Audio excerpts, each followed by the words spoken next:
morning, everybody. Hopefully you can hear me. My roosters seem to be having a crowing contest this morning. What do I have left? Three. I think I have three roosters. Two banty roosters and one large Chanticleer. And they're in two different coops. And they seem to do a competition in the morning as to who can do the best crowing. What follows here is going to be a bit of a harvest video, showing you some of the successes and some of the failures. Seems to be almost 50-50 this year. Didn't have much luck growing my potatoes in the straw. I'll harvest some right now to show you what I mean, but they didn't grow much anyway, but every large one has been destroyed by the voles. I should have known better. When I was planting them, that was what I was thinking would happen anyway. I have great trouble here with the voles. I don't know what large commercial potato farmers do to avoid that problem, or if they just plant so many they're not worried about it. This province that I live in, New Brunswick, is great potato country, north of where I live, but there's thousands of acres of potatoes being grown, and I'm sure they don't have the vole problem that I do. They probably have some sort of a chemical treatment for them, which I would like to invest in myself. I'm going to pick some tomatoes. It's been my Sachs Alte and Beaver Lodge determinate tomatoes have been producing wonderfully for the last 2 weeks or longer. More than I can eat, actually. I've been giving some away, and that's probably what I'll do with today's. Keep some for myself, but I really don't need a fraction of what's growing. And I won't be canning these varieties. I'm growing the San Marzano Italian sauce tomato to can, hopefully later this fall. One or two are just starting to show a bit of color, so they are going to ripen for me, I guess. It'll be well into September, I suspect, before they're ripe. And then I'm going to pick beans. Beans has been another good crop, both yellow and green bush beans. Been eating out of those for a couple of weeks too, but they're getting mature now. I don't want them to get tough, so I'm going to pick what's there. I will probably preserve some just by canning them. You have to pressure can beans because they're low acid canning, so I do have a large pressure canner, so I'll probably can a lot of those to enjoy this winter. But I also want to make dilly beans. I've never made dilly beans before, and I have a recipe or two that I've looked at online that I think I will like, one that adds hot chilies to it, so you know I like that. And that doesn't have to be pressure canned because it's high acid, the amount of vinegar that you put in there. But it will be hot water bath canned for 10 minutes just to make it safe. And I hope to add that, I think, to the end of this little video. Well, let's get started here and do a little bit of a harvest. Hopefully I won't block this out completely so that you can't see it. As I said, I've harvested most of these already and got practically nothing. I do want to show you the vole damage and nothing else, I guess. They are Linzer delicatessen, mostly, 99%. And I did plant some Cara that I had left over, saved through the winter. A few Cara potatoes were planted here as well.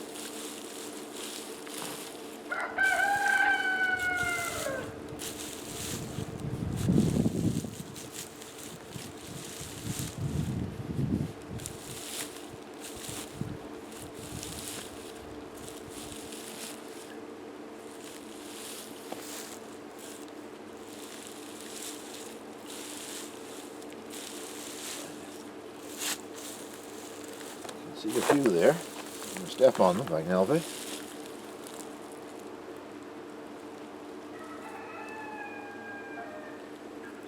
They're making me a liar. There's one.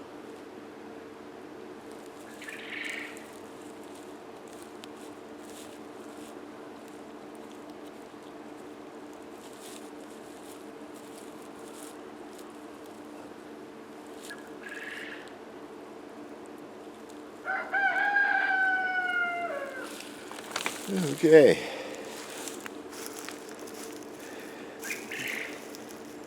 As I said, not much of a yield to begin with, but This is what I'm talking about, if you can see that. That is vole damage.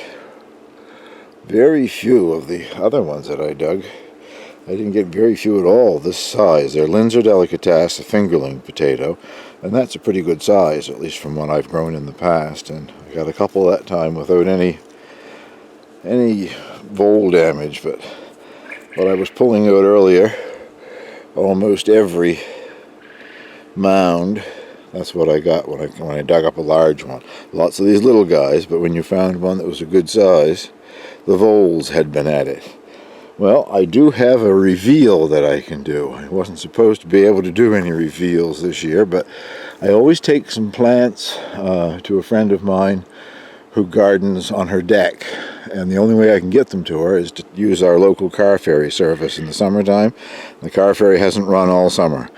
They've had a problem. They're building a new scow. It's a steel scow, and I don't know, a lot of construction delays, I guess, and it's now almost September, so I don't think I would be taking anything to her that would just be killed by frost in a few days anyway.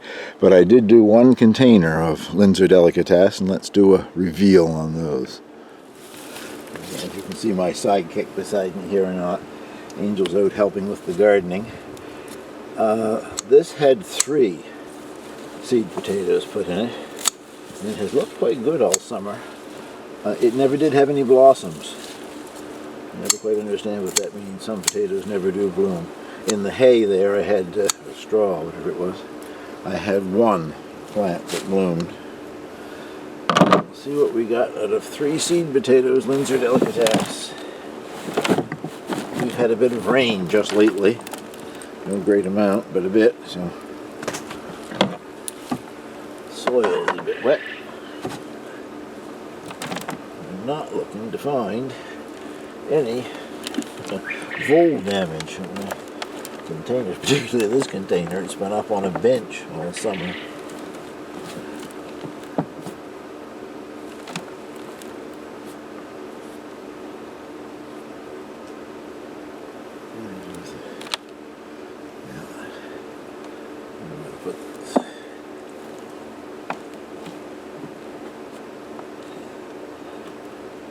I'm not seeing anything much in this either.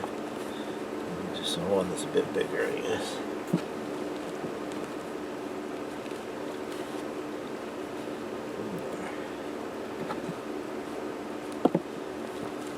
Oh, pay dirt.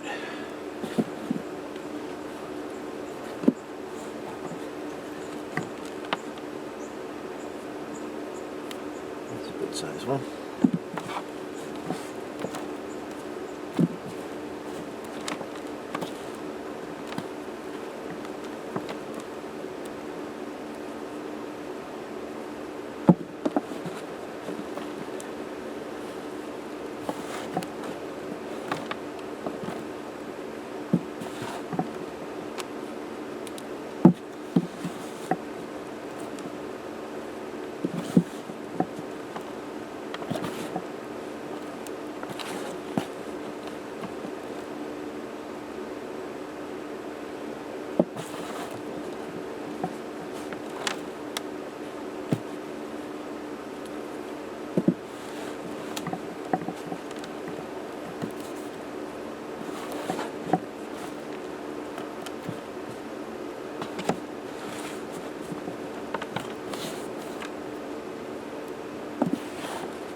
These were grown in the new kind of organic compost that I found this spring, put out by Miracle Grow, the company that makes all those garden fertilizers, but they've started getting into an organic line.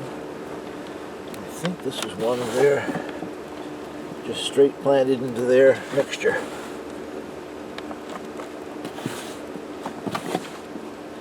Well, if there's anything left there, it's just the tiny little ones. At least the voles didn't get at them.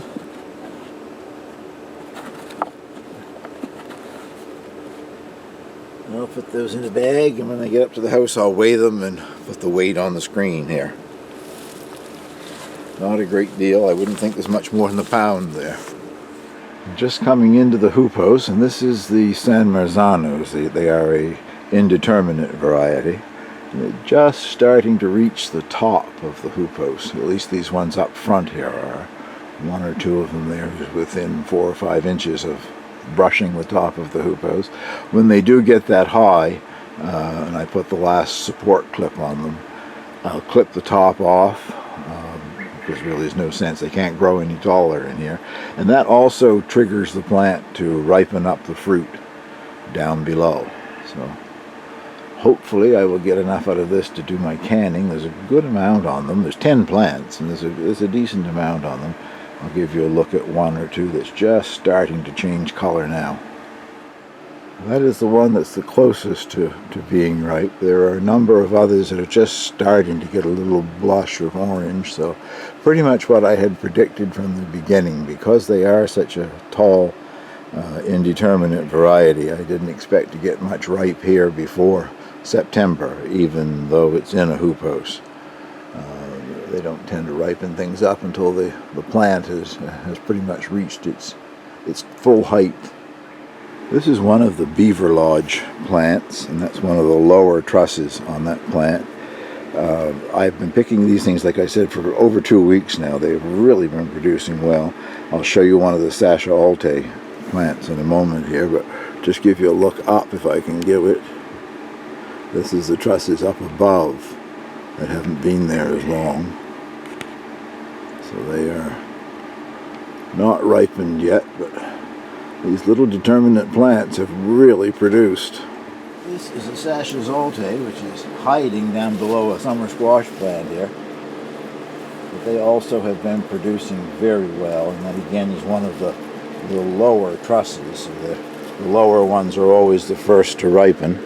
Well, I'm going to pick everything that's ripe in here now in the tomato varieties anyway, because they split if you let them go too long, because they're overripe when they start to split. So I won't be able to use them all myself, but I think my neighbors will benefit from a lot of them. Well, that's not bad for one morning's picking off of, 7 plants, I guess. The 8th plant really struggling, but it has got some green ones on it. So I'll save out 1 or 2 of those for myself to make sandwiches out of, and the rest I'll package up and give to some of my neighbors. Hate to see these things go to waste. The European gherkins, for the few plants that I have produced reasonably well and are still producing some. So far I've done 1 batch of my sour dill pickles. That would be 6 500 milliliter jars. I hope to get enough to do at least a few more. They're sort of my favorite pickle. The grapes are starting to ripen. They're not huge clusters. Small grapes are a variety, for me anyway, never gets very large. They look ripe, they're nice and blue, but trust me, they're still very sour. It's usually well into late September before they're sweet enough to pick. But I've had a reasonable crop, and if you see all those lacy looking grapevine leaves, that is flea beetle damage. For the last 2 or 3 years I've had an incredible amount of flea beetles, both in the hoopos and outside where these same grapes are growing. The hazel trees are producing well. I have 2, and well, I guess I have a 3rd one that's still quite small, but 2 of 2 different varieties, and I don't know if it's necessary or not, but once they both started having catkins, I seem to get more, so I think cross-pollination helps with them. This cluster has got, 6 in it, and you can even look down in, I think this is the cluster I was looking at, look down in and see the hazelnut in there, if that's showing. Last year I picked them early because I watched a video that said you could do that and they would continue to mature and you wouldn't lose any to the squirrels. Well, this year I don't know who's going to get them, me or the squirrels, but they're staying on the tree until late fall. I had lots of nut shells last year with nothing inside. So we're trying a different method. These are my turnips, or rutabaga. Tiny little seedlings transplanted in mid-July, and they're doing quite well. I checked down, there's Angel having a little look at them. I checked down into them last night, and there are a number of them that are starting to bulb up, or whatever you want to call it. They were about the size of, I don't know, maybe a golf ball. But I'm hoping by the end of September or into October, before we get a heavy frost, that they'll produce a decent size rutabaga or turnip, whichever you prefer to call them. This is my planter raised bed, whatever you want to call it, about 2 feet wide and, I don't know, maybe 12, 14 feet long, something like that. One row of yellow and one row of green beans, and they have been producing wonderfully. I've never grown bush beans, at least I haven't grown them in many years, and I think that's what I will stick with from now on. There's no staking required, and the production has been incredible. I'm about to harvest at least 90% of them, so I'll show you what I get when I finish here. I had no idea there were that many beans there until you start pushing the vines over on one side. I filled the basket with just picking the yellow ones. I don't think there are as many green ones, but I've got to take the basket up to the house and empty it before I can pick the greens, so I will show you how many green ones I get in just a little while. Well, not quite as many green beans as there were yellow beans, but I'm still satisfied with that. I think perhaps when I can them, I'll mix the two together anyway, so it won't make that much difference. But the last basket was full, and this one is probably just a little over half full. But beans were a relative success. They're not growing on the same plant. The one to the left, if you can see the little green guy in there, that is my only winter squash, and it's another one that's growing in these containers that I was supposed to be giving to a friend of mine, called Sweet Mama. They're delicious buttercup type squash, and looks like I'm going to get one. Hopefully it'll grow a little larger than that. And next to it is Delta, the yellow crookneck squash, and those things just prolific, same as zucchini or whatever. You turn your back around, and when you look back again, they're twice as big as they were yesterday. On my way back to the house with my harvest, stopping by the plum tree. Variety I really don't know. It's a small purple plum. It just seems to me that they were always ripe long before this. I don't know whether the hot, dry summer slowed them down or what. We have had a little bit of rain lately, but they don't seem to be getting any bigger or anything, but some of them are turning purple. They're still very hard. Hand in there to show you they're a small plum, and that's maybe full-grown, ripened. They're a bit larger than that. But they make a lovely jam, and I'm hoping I get enough off this tree to make a few bottles of the jam this fall. It looks like it's going to be a good year for the wild blackberries. You can see Angel. Evidently Angel likes the wild blackberries. Right now maybe she's just sniffing them, I don't know.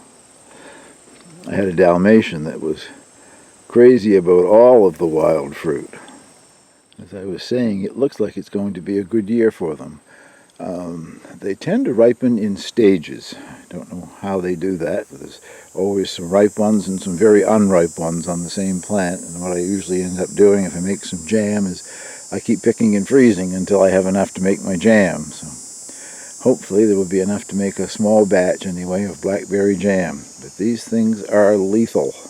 They are covered in thorns, and I always get scratched to pieces when I'm trying to pick them.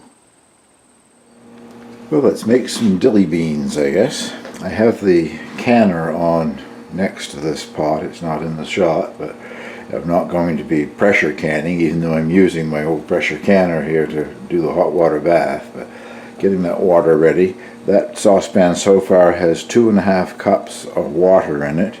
Adding 2.5 cups of white vinegar and 4 tablespoons of pickling salt, and that gets brought to a boil. While that's coming to the boil, I'll prepare the beans in the sterilized jars.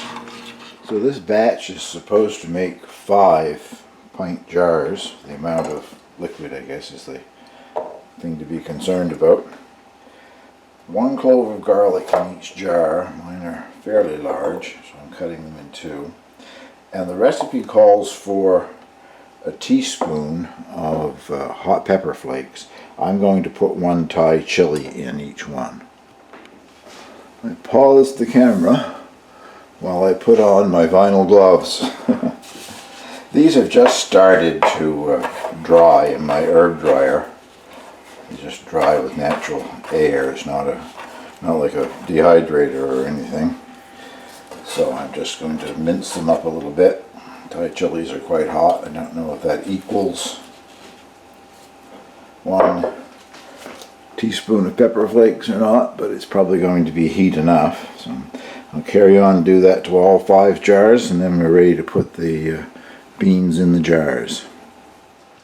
Not quite everything, of course. Without dill, they wouldn't be dilly beans, would they? I had to go back out to the garden to pick some dill. The recipe calls for a teaspoon of dill seed in each bottle. Well, I tend to put mine in on the stem. Found a pair of scissors here. They don't float around quite so much that way. And I don't know. Not worried about there being an exact teaspoon in there either. Just put a good quantity of dill seed. I have lots of it. My hoop house is always full of dill seedlings in the spring, and I pull out hundreds of them and still leave enough that I get all that I want, plus they go to seed for next year's crop. So I will get the beans ready to go in the jars here. Well, they're all packed into their jars, as many as I could get packed in there anyway. And now you add enough of the pickling liquid here to come within a ½ inch of the top of the jar.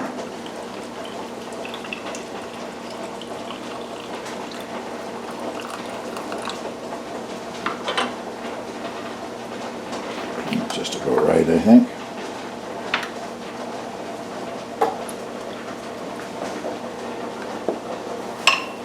The canner is boiling away, ready for them. So I'll carry on and get the other 5 jars ready, and then we'll put them in the canner. Lots of steam and boiling water. The canner is definitely ready. I will put the link to this recipe below the video, as I usually do here. But be advised, I had to make an extra half batch of the brine to cover mine, the vinegar and water and salt. I don't know if I did something wrong. I didn't pack the beans in tight enough in the pint jars or what, but there wasn't enough brine. So you may want to start off by making a batch and a half of that to begin with. Save a little time. I packed them in as tightly as I thought I could anyway, without damaging them. I didn't want to break them all up or crush them. So there they are in the hot water bath. And as usual, it's come off the boil, but as soon as it returns to a boil, I'll time them for 10 minutes and then bring them out, and I'll show you what they look like when they come out. Well, there they are, fresh out of the canner. None of them have sealed yet, but I'm sure they will. They did float up from the bottom some, so perhaps I could have packed in more beans. I don't know. I think if I were doing it again, I still would make a batch and a half of the brine, though. Well, thank you very much for watching. I'll get this put together and up on YouTube, and I hope you liked the dilly beans, and if you haven't had dilly beans, maybe you'll try them. I've never had them yet either. You now have to wait a week before using them, or it says to wait at least a week. Give them a chance to get their full flavor. So it'll be a week's time before I get to try my dilly beans.